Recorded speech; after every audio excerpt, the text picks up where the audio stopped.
this show has no right. And I mean no right at all. This show should not be hitting this much. I mean, seriously, I didn't expect this episode to be so freaking good. I won't lie, I got a little emotional because I didn't expect the show would take itself in the direction that it did in this episode. I'll explain later on what I mean, but it was a really great episode. Enough of the crybaby stuff though, let's get right into the episode. So something I want to talk about from this show is the attention to details. I'm not sure if I said this in episode 1's review or not, and when I say attention to detail, I mean the explanation for everything. So the show drops a lot of wording and phrasing that are either made up or real terms, but I don't know. However, I like the fact that they explain all these terms that they are using. For instance, in this episode, one of the terms they used was Kamakura fever, which I'm not sure if it's a real thing or not, but I'm glad they explained it so I can get the context of the episode. And I do find the explanations for some of these terms and things to be really funny. So I just really like when they do things like this. I love when shows they are informing me about the manga world, whether they are saying real or fake terms. I don't know. So I'm really enjoying the little fun facts each episode, and I hope for more to come. I do love when shows kind of inform me about random topics. While we're on the topic though of these fun facts, I do have a gripe or sort of issue when it comes to them, and that is I don't like how much text is on the screen. Now I don't have a problem. Reading all of the text. That's not my problem.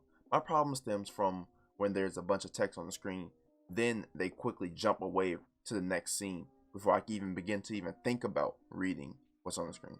Like, give me a chance to read some of this, at least just a bit of it, a line maybe, but they just jump quickly from one wall of text to another wall of text to another wall of text, and then just completely go away from it. It is so much this episode, but that didn't happen to like the later half of the episode.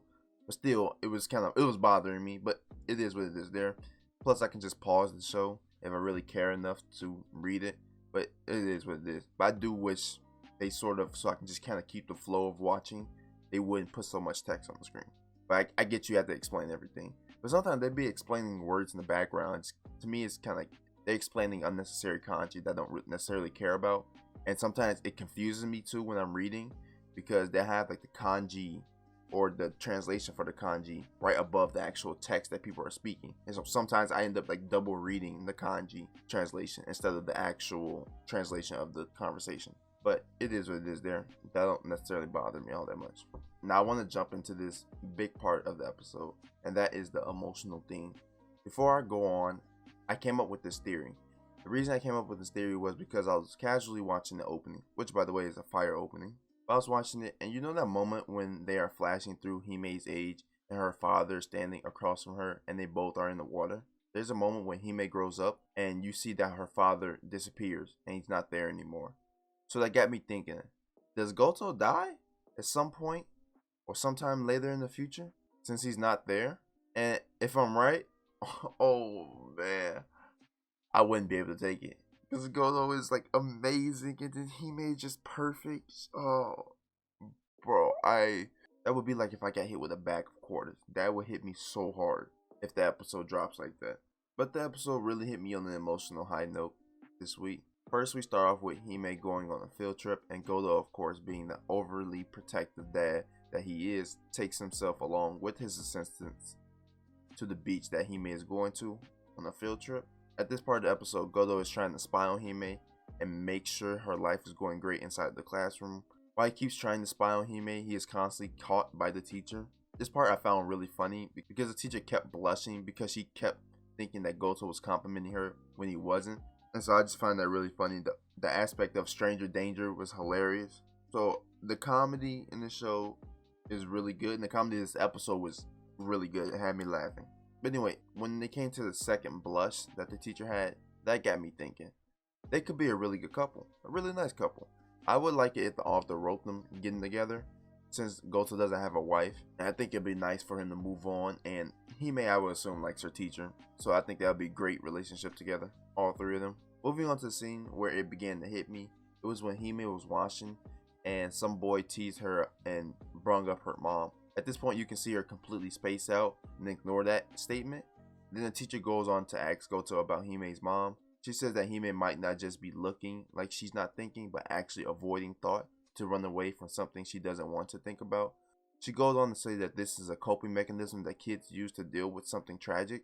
And at that point, it hit a lot harder than what I was expecting it to. It really got me. Because there are just some things where you space out or just don't use enough brain power or just lack of thought, but things that are just emotionally unstable for yourself. I guess that's kind of how I want to say it. But just things you don't want to think about, so you avoid thinking about them just so that you don't feel some type of way. So the fact that they have that introduced into this show, it really hit different. Then when it comes to the later events of the episode, Hime asks about the dress that she wore and the boxes inside the closet. And the way that Goto was trying to explain, but not explain, yet struggled to explain, I started to get a little choked up. It really, it really got me. I know when the episode drops about her mother, I'm probably not gonna cry, but I will get emotional. I can see that already.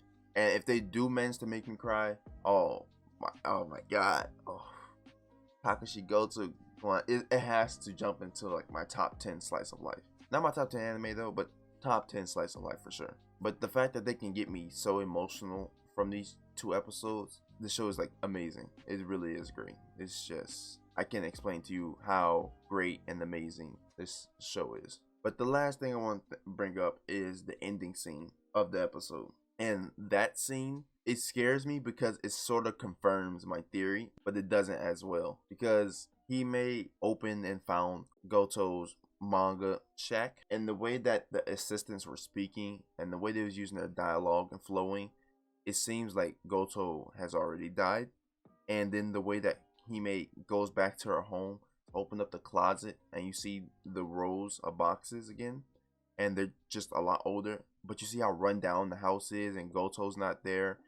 It sort of confirms, and it makes kind of just eerie sense around the idea of my theory. So it kind of gets me scared. I was like, no, please, Goto, you can't be gone. But I really hope I'm wrong and Goto's somehow in the background. But at the same time, I pray that I'm right, because it would hit a lot harder if that were to be the case. But this episode was absolutely great. Out of the shows, I think, was it Thursday I'm watching this? So far, as of I think this week, Kakushigoto does have the best episode by far. And the things that came out this week, I think that really were being my top episodes were Fruit Baskets will be up there, Tower of God, Sing Yesterday for Me. But the only thing that I think can beat it is Arte. But Kakushigoto and Arte looking to be 2 of my favorites from the season, maybe even the year. But this episode was amazing. I can't wait for episode 3. Episode 3 is gonna, oh my god. Whew. But I hope you all enjoyed this review. Thank you all for watching, and goodbye.